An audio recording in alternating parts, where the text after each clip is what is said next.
Hello friends, and welcome back to Build a Lot Acres. I'm Brett. And I'm Case. And today we're reviving an old series, which is Tractor Talk. And today we'll be doing one on one of my dad's favorite tractors and one of his first garden tractors, the 1986 Ingersoll 448. Stay tuned.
So let's give you a quick history on the Case line, and then we'll go over some of the features of the high wheel 448.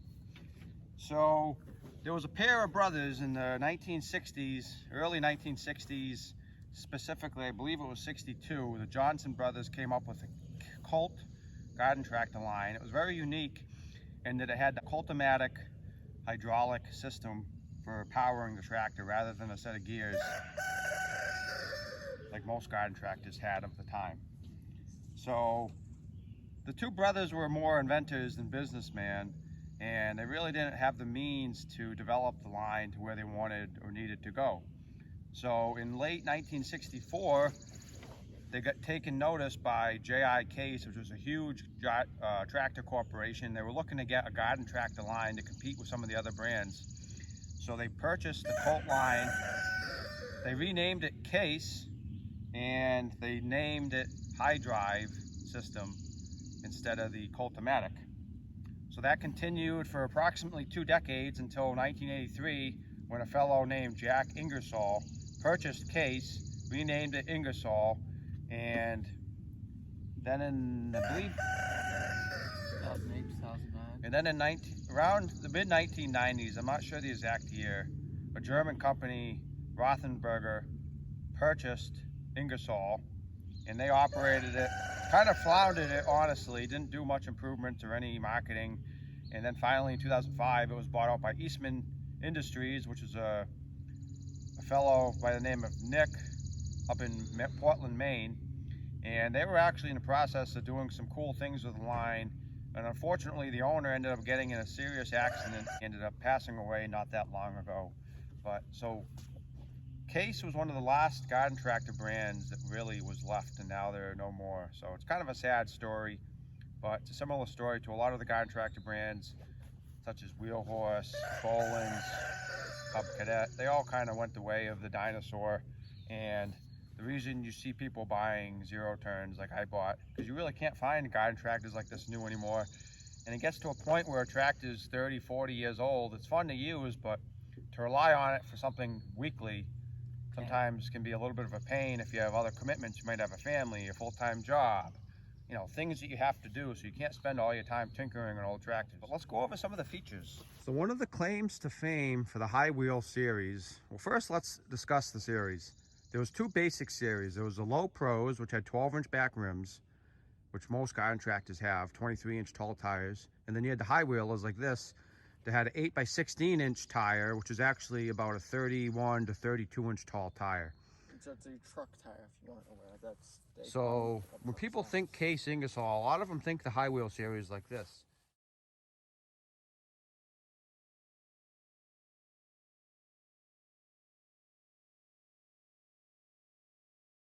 The high wheel series shared most of the same basic components with the Low Pros, but there are a few differences which we're going to go over today. So the first thing, on the Low Pro series, such as mine, they have what are called the 8 wheel weights, which are normal 12-inch rim wheel weights, and they can be used on any 12-inch tire. On that one, they're 25 pounds a piece. On this, they're what's called D10s, and they're 37.5 pounds.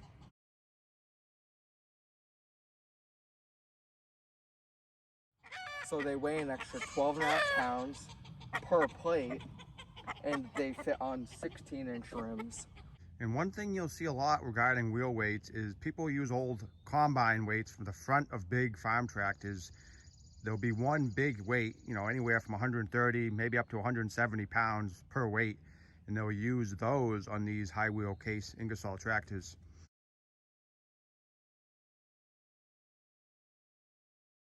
Which are much cheaper.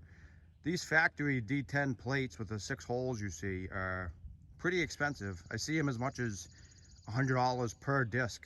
So if you really need at least 2 per side to do anything, so you're gonna spend at least $400 on these, whereas you might be able to get a set of combine weights for a quarter or a third of that price. And then they also had plastic weights, which are basically concrete with a plastic shell. Those are the K8 and K10 weights.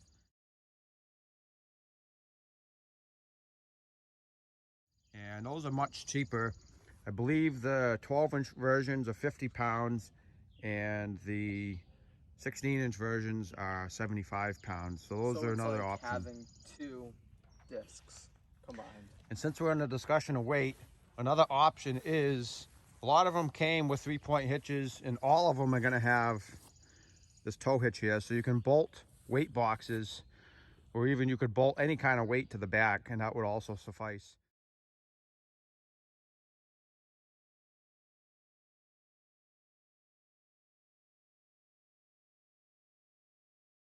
But generally, you're better off putting it on or in the wheels first to get less stress on the axles. So you can either fill the tires with something like windshield washer fluid or beet juice. You can get tire weights, or you can get a rear weight. So like I said, the biggest thing about these that makes them unique is the high drive system. Not many tractors use hydraulic drive. Most are either going to be hydrostatic Or gears. or gear driven. But these are unique in that they use a hydraulically driven system. It's a pump that turns a motor on the wheels to turn it. So these do have 2 ranges.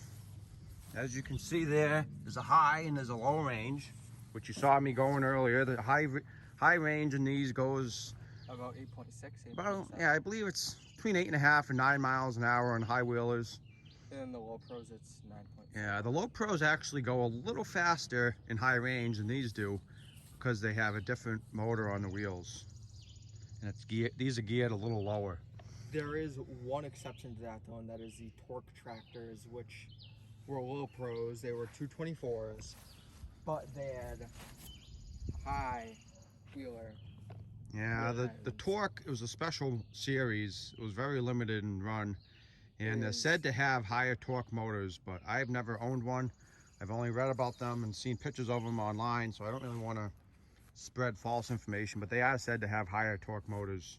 So this has the original Onan engine. It's an 18 horsepower engine. A lot of the earlier case tractors are going to have Kohler K-series engines, and then some of the higher powered models would have had Onans, which is a Canadian engine manufacturer. In the newer tractors, they started switching over and they did more Briggs & Stratton Vanguard engines. Yeah, so all the engines up to 14 horsepower were the Kohler K-series engines up until they switched to the Vanguards. And then all the engines 16 horsepower and above until they switched to the Vanguards were the Onans. So Onans are only reserved for these 16 and 18 horse models. And 20. They had some 20s later on. Yeah, some 20s. But I know by the time they switched to the 23s and like the really big horsepower models, they're already in the Vanguards. So the Onan is a very powerful engine. It's got a lot of torque, smooth running, but they are getting harder and more expensive to find parts for. So keep that in mind if you do own one. A lot of people are repowering them with newer engines. Now this has a HH34 3-point hitch. This is a newer style hitch. Originally, only the high wheelers could have a 3-point hitch. It was a J26 style hitch. It would have had the arms in the back, would have had a bend or a curve in them. And instead of having a solid sway bar, it had a chain. and the lift cylinder was on the opposite side of this. Those were decent hitches, but I've had those hitches, and I'll actually post some pictures of both side by side for you to see.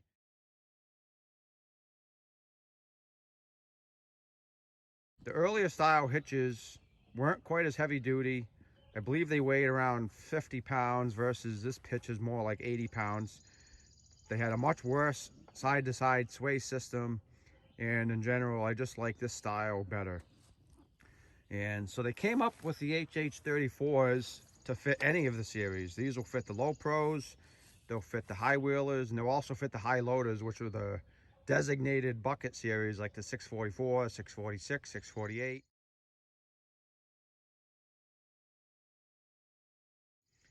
The 6018, the 6020, and the four-wheel drive 7020. The elusive beast, which my father, as you heard in our Super Garden Tractor video, if you watched it, if you hadn't, stay tuned for this, but then definitely watch that. The other option in the back is a sleeve hitch. A lot of people, you'll see those. That's kind of the more basic hitch. It doesn't have the adjustments like a 3-point hitch does, but it's used commonly for land plows, rototillers, things like that. A lot of garden tractor brands used sleeve hitches. But going back to the 3-point hitches, they're really handy. I've used 5-foot York rakes. I have a box that I've transported firewood and things in.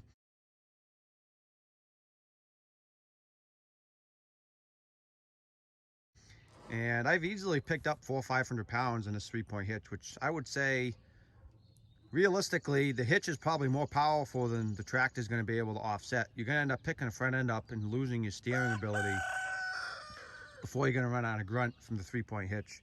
I would say these 3-point hitches, these HH34s, could easily pick up in the neighborhood of 600 pounds, maybe even 700 pounds, but for sure, I've done 400 or 500 pounds easily. Whereas the older style hitches like the J26s, I would say are probably more realistically in a 400 pound range. Something interesting to mention is, my father did own one of these, is Case made a sleeve hitch adapter for the 3-point hitches. Yeah. So you can use all of your sleeve hitch implements on a 3-point hitch. That's a good point. They do make a sleeve hitch adapter. It's basically just a triangle piece of steel that, like Brett said, you can adapt from 3-point to sleeve or vice versa. That's the F27 sleeve hitch adapter for anyone who's interested.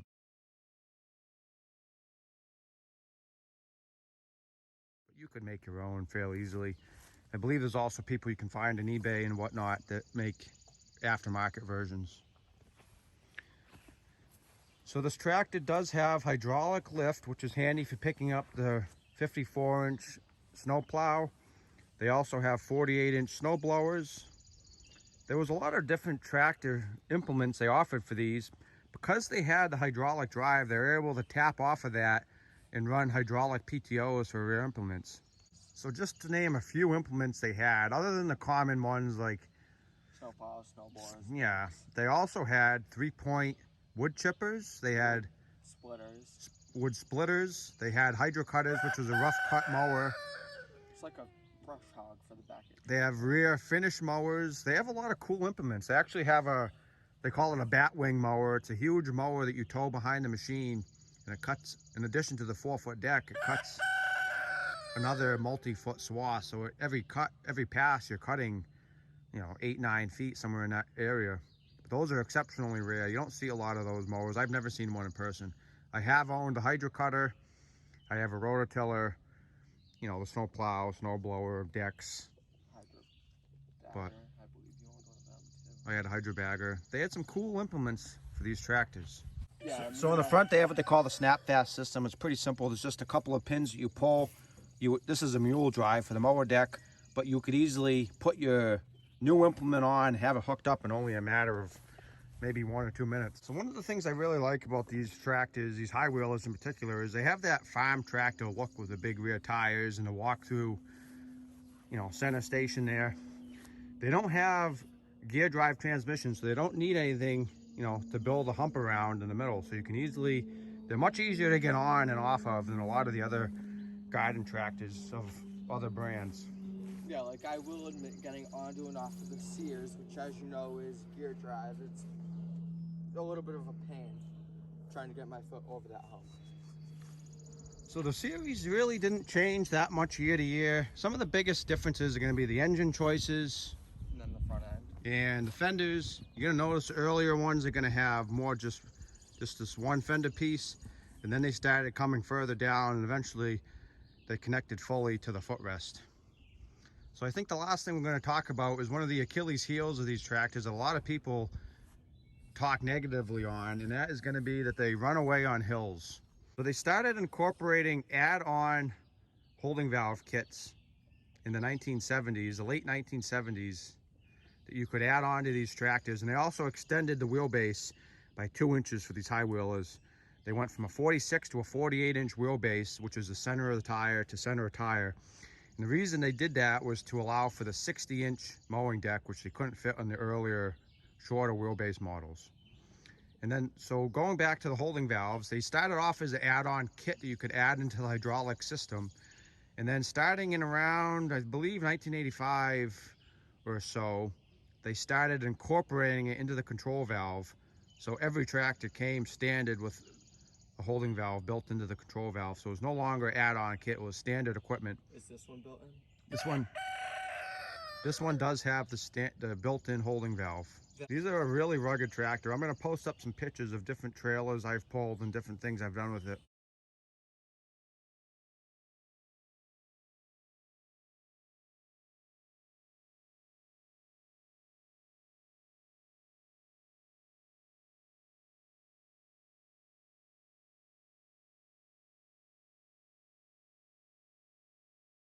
We've done a lot of work with this tractor. Before I bought the Coyote and the Ford, I basically used only garden tractors to maintain my property. That included removing the snow off of a 1,000-foot long driveway.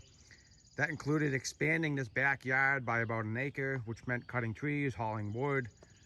Oh yeah, I remember that. This thing was a miniature Coyote for all of this, because before the lawn went right up to about where the septic tank is now.